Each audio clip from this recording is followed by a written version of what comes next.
हम तोरे party join कर ली का? अरे हमारी अपनी पार्टी है महाराज, अपनी पार्टी के दम पर बोलते हैं, हम सपा उपा के चक्कर में नहीं रहते हैं। रैया जो भाई गिनती देखा था ना, ये जो गिनतियां देखा था, ये ओम प्रकाश राजभर को मन बड़ी भूमिका है, वो ऐसा मत सोचिएगा। अरे ठीक है, घबरा मत। नेता श्री सुहेल देव, भारतीय समाज पार्टी, श्री ओम प्रकाश जी राजभर। माननीय अध्यक्ष जी, अनुपूरक बजट में मैंने कुछ पढ़ा, कुछ नहीं पढ़ पाया हूं, पढ़कर लेकिन सही बात बता रहा हूं माननीय अध्यक्ष जी। और माननीय वित्त मंत्री जी हैं, ऊर्जा मंत्री जी भी हैं। हमारा एक सुझाव है, जितने बिजली विभाग के सरकारी कर्मचारी हैं उनको बिजली फ्री मिलती है, उनके यहाँ भी मीटर लगा दिया जाए। बिजली फ्री दें, मीटर लगा दें, किसी को बिजली, लेकिन उनसे जीएसटी लिया जाए, उनसे भी जीएसटी लिया जाए। और जो मीटर रीडिंग का काम प्राइवेट संस्थाओं को दिया गया है, वो सरकारी टेक्निकल एवं इंजीनियरिंग कॉलेज को दे दिया जाए। धांधली हो रही है सरकार, माननीय अध्यक्ष जी, इसमें धांधली हो रही है। और गरीब कमजोर 20,000 25,000 रुपया, क्योंकि आधार कार्ड लेकर के एक स्मार्ट मीटर लगा फ्री में, तो गरीब सोचा कि अब फ्री में मिला तो बिजली का बिल तो देने नहीं है। अब वो साल 2 साल 4 साल 5 साल ऐसे बिल नहीं दिया, अब उसके यहाँ बकाया आ गया।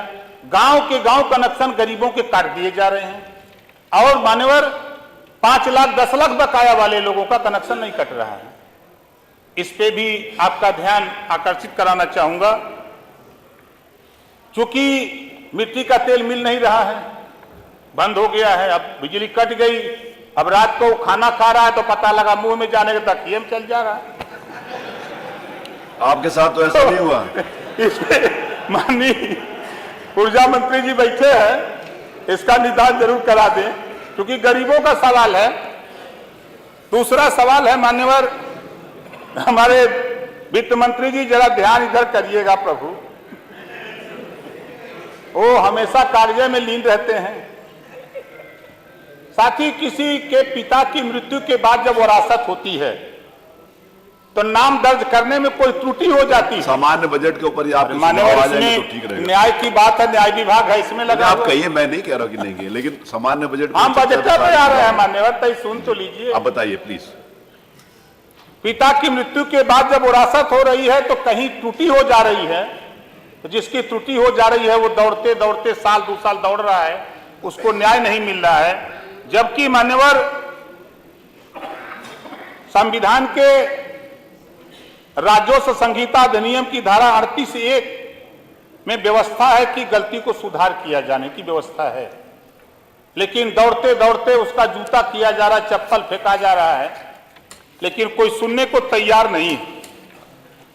और तीसरा सवाल मान्यवर, अभी हमारे वर्मा जी जो बोल रहे थे, हमारे मंत्री जी बोल रहे थे,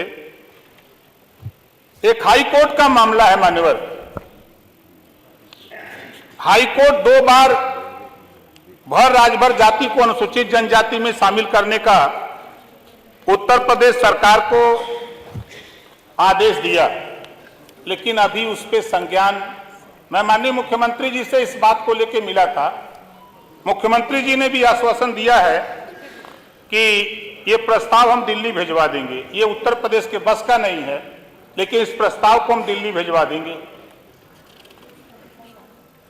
तो माननीय संसदीय कार्य मंत्री जी यहाँ बैठे हैं, जरा इस पे विचार करते हुए इस प्रस्ताव को, चूंकि हाई कोर्ट का आदेश है, उस आदेश का पालन होना चाहिए।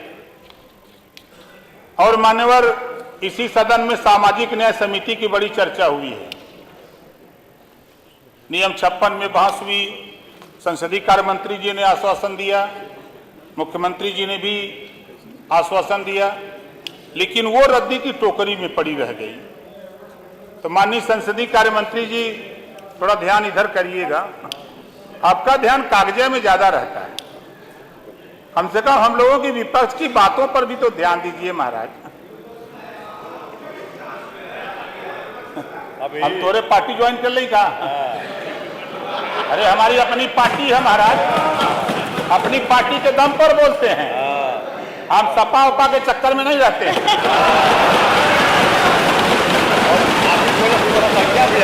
रविया जो भाई गिनती देखा था ना, ये जो गिनतियां देखा था, ये ओम प्रकाश राजभर को मन बड़ी भूमिका है, वो ऐसा मत सोचिएगा।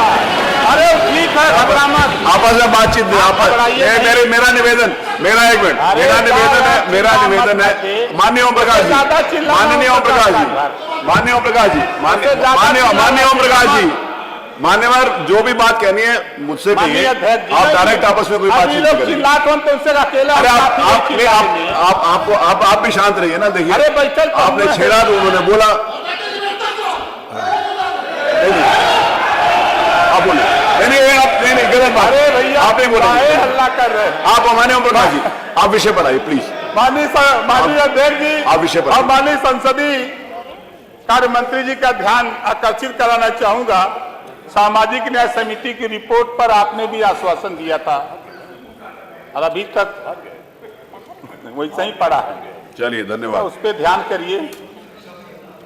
चलिए ओम प्रकाश जी धन्यवाद, आपका 5 दिन मिनट में चलेगा महाराज, जरा वक्तव्य दीजिएगा, आप अपना विचार रखिएगा तो थोड़ा समय सीमा निर्धारित करिएगा। ये एसटी का जो हाई कोर्ट का फैसला है, हाई कोर्ट का जो आदेश है, फैसला नहीं आदेश है, आपकी बात उन्होंने प्रदेश सरकार इस प्रस्ताव को दिल्ली भेजे। धन्यवाद, इस पे भी थोड़ा आप हमारी तरफ से वकील बनिए।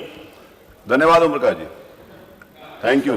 5 मिनट हो गए, समय की सीमा। माननीय नेता राष्ट्रीय कांग्रेस, भारतीय राष्ट्रीय आदरणीय मोना राधा मिश्रा मोना जी। माननीय अध्यक्ष जी, आज आपने अनुपूरक बजट पर बोलने का मुझे मौका दिया, आभार व्यक्त करती हूँ। पर सवाल सबसे बड़ा ये है कि आज जो 33,769 करोड़ का ये अनुपूरक बजट आया है, इसकी आवश्यकता क्या है? एलजी वर्मा जी ने भी विभागवार कई आंकड़े प्रस्तुत किए हैं। ऐसी परिस्थिति में जब केवल सरकार 33.54% जो हमारा मेन बजट था उसका खर्च कर पाई है अभी तक, उस परिस्थिति में मुझे नहीं लगता है कि इस अनुपूरक बजट की कोई आवश्यकता है। खासकर स्वास्थ्य, शिक्षा, समाज कल्याण, महिलाओं से जुड़े हुए जो योजनाएं थी, उसमें गंभीर विषय है अध्यक्ष जी कि 40% से भी कम सरकार खर्च कर पाई। ये चिंता का विषय है। और एक उदाहरण मैं जरूर दूंगी, पढ़ करके अखबार में बड़ा विचित्र लगा कि केवल प्रचार प्रसार ऐसा विभाग है जिसमें सरकार 77% तक धन खर्च कर चुकी।